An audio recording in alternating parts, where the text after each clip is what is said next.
Hi friends, so glad you're back. This is the Yes You Can Draw Club, and I'm Pat Nepley. I'm your master artist. I'm with you at every one of these club meetings. So let's get started today and find out what we need. Okay, so for today's meeting we're going to be continuing to study about value, how light and dark appear in a drawing and how important that is to make a great drawing look real. So here's what we need for today. You'll need a standard pencil. You'll need a softer pencil. Remember, we talked about that last time.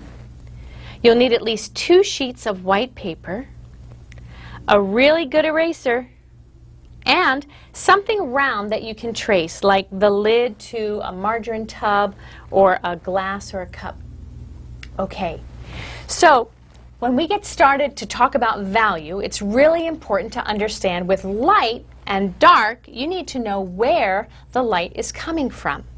If you're trying to make something look real, you're going to want to add tone and shade and shadow. Do you remember I showed you the drawing of Craig and that other drawing with lots of different shades of gray? Before you can decide what side is light and what side is dark, know where the source of the light is. So now, right where you are, look around you. Are you near a window? That would be your light source. Perhaps you're near a lamp. That's your light source. So that things that are closest to the light source, the window or the lamp, are going to be the lightest value. Things that are further away are going to be in shade or in shadow, and that will be darker values. Let's take a look at some famous works of art so you can really understand about light source and how important that is to value. This first painting is by Georges de la Tour, and I love this painting. It's called Jesus and Joseph in the Carpenter Shop. Notice that the source of light is a single candle, and it illuminates the young Jesus' face. The lightest value is closest to the candlelight, Jesus' face, and the aura around the candle, and a little bit of light on Joseph's arms. But you'll notice as you're further away from the candlelight, the drawing gets dark, so that you can't even see what it is Carpenter Joseph is working on. All right, let's look at another one. This is by a famous artist named Rembrandt, and he was a Dutch artist who loved to play around with value. In fact, this is a self-portrait. Rembrandt did this drawing in ink of himself by a window doing a drawing. And because he's by a window, that window is the source of light. You'll notice how light it is on his side of the face closest to the window. And as you move away from the light, you cannot even see the edge of Rembrandt's hat where it's so dark, and the dark background cannot see the edge. So you see that one drawing goes from a very light value, the white of the window light, to the darkest possible value on the opposite side, black. Okay, so now you understand what it means to have a lot of value, but how do you make that work for you, for real? Well, we're going to start by taking something that's very flat, a circle, and making it look 3D, pop right off the page by shading it to look like a sphere or a ball. So the first thing you're going to do is take your standard pencil and that round thing you're going to trace. And in the center of your paper, take your object and trace around it with a nice light line. Remember, we always want to keep our lines light, right? So that we can erase things that we're not sure of. So after you have traced your circle, I have mine already on there, what we're going to do is give a medium tone to our sphere.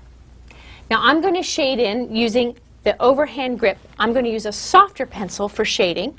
So I'm going to switch to my 4B. We learned about softness and hardness of pencils last time we met. And I'm going to switch to the overhand grip. And I need to give a nice light tone. Tone just means a value.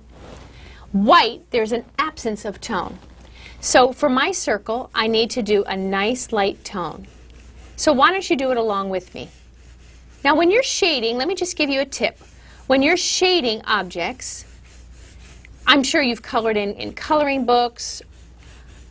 You always want to follow the contours of the form.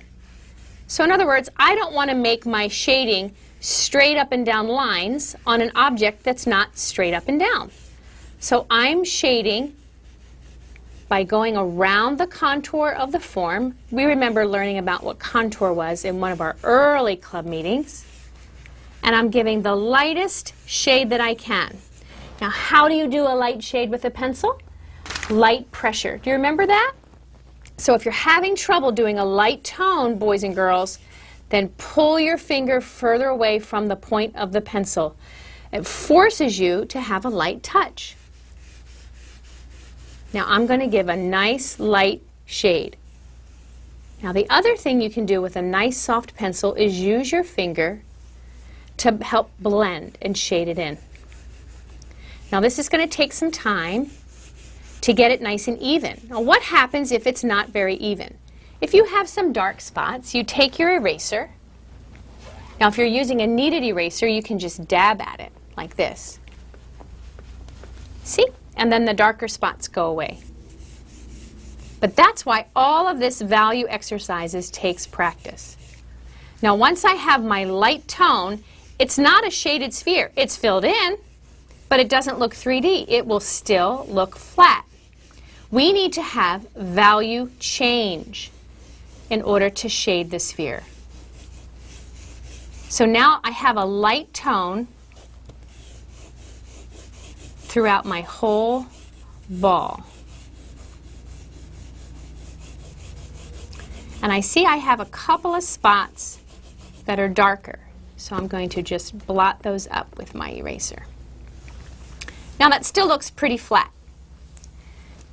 Now we talked about the importance of knowing where the light source is coming from. Remember the Rembrandt drawing? Everything was coming from the window. So we're going to make a decision that for our sphere, our light source is going to come from the upper left. So everything that's lightest will be on the upper left. Our shadow will be on the lower right. If you look at this sphere drawing down here, you'll see what I mean. The light source was the upper left, shining down like this onto the sphere, so that the shadow fell to the lower right.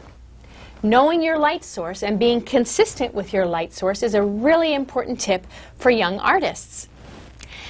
Now that I have the sphere with my lightest tone, it's time to do a medium tone, heading away from the light source. How do you know where to start and where to stop if you're doing a medium tone? Here's a trick I like to use. Think of the ball like the face of a clock. So here we have a clock, and you see 12 is at the top, and 6 is at the bottom, 9 is to the direct left, and 3 is to the direct right. So I'm going to give you instructions like start your line at 2 o'clock and move around to 6 o'clock. If that's true, and I think of this ball like a clock, I would start at what would be 2 o'clock and move around to 6 o'clock. It's just a great way to tell someone else where to start and stop on something that's round. So we'll use clock time as our directions. So now it's time to put in a medium tone. Again, with your overhand grip, we're going to shade about 1/3 of this ball, starting at about 2 o'clock and going all the way around to about 8 o'clock, and covering almost half of the sphere. In order to be darker toned than the one we already have, we need to apply a little more pressure. So let's start. Now we don't want it to look like a stripe, so I'm not pressing super hard, but I'm coming around, following the contours of the circle, keeping it rounded, covering about half from about 2 o'clock to about, between 7 and 8 o'clock. Can you see the difference? Slightly darker than my lighter tone. Still not quite there. In order to make it look real, we have some light tone, we have some medium tone, and now we want to put in some darker tone in the shade. So what you're going to do is inside this shape that you just did, this crescent shape, we're going to make another smaller crescent shape, a darker tone, which means more pressure, and it's not going to touch the edge, it'll be close to it. but I'm going to apply more pressure, and that will go from about 3 o'clock to 6 o'clock. So it's a darker crescent shape within the one we already have.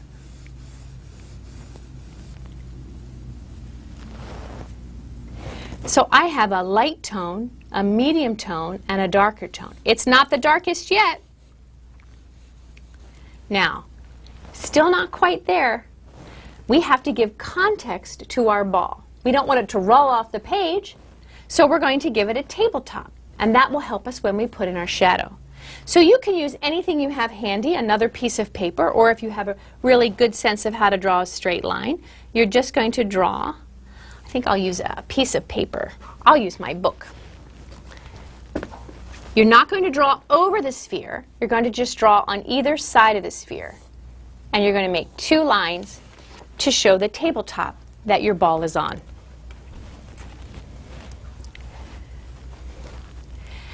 Now that I have shown the tabletop, my light source is from the upper left, which means my shadow will be on the lower right. Boys and girls, when you're trying to show the shadow for something, there's some really key tips. If you're showing a shadow on the ground, everything needs to be flat. So it's not like a tongue wagging up in the air or a speech bubble. It has to look flat. So before you do any dark marks, very, very lightly, from the edge of your sphere, head out to the right and parallel along your table line. Just a little bit.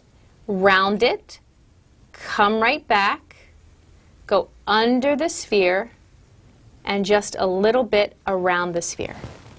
It has to be an ellipse that's laying flat. So that's what it would look like, almost like a pulled piece of putty, a pulled puddle. Now that you have that shape, if you're happy with the shape and it's a nice light line, now you can shade it in.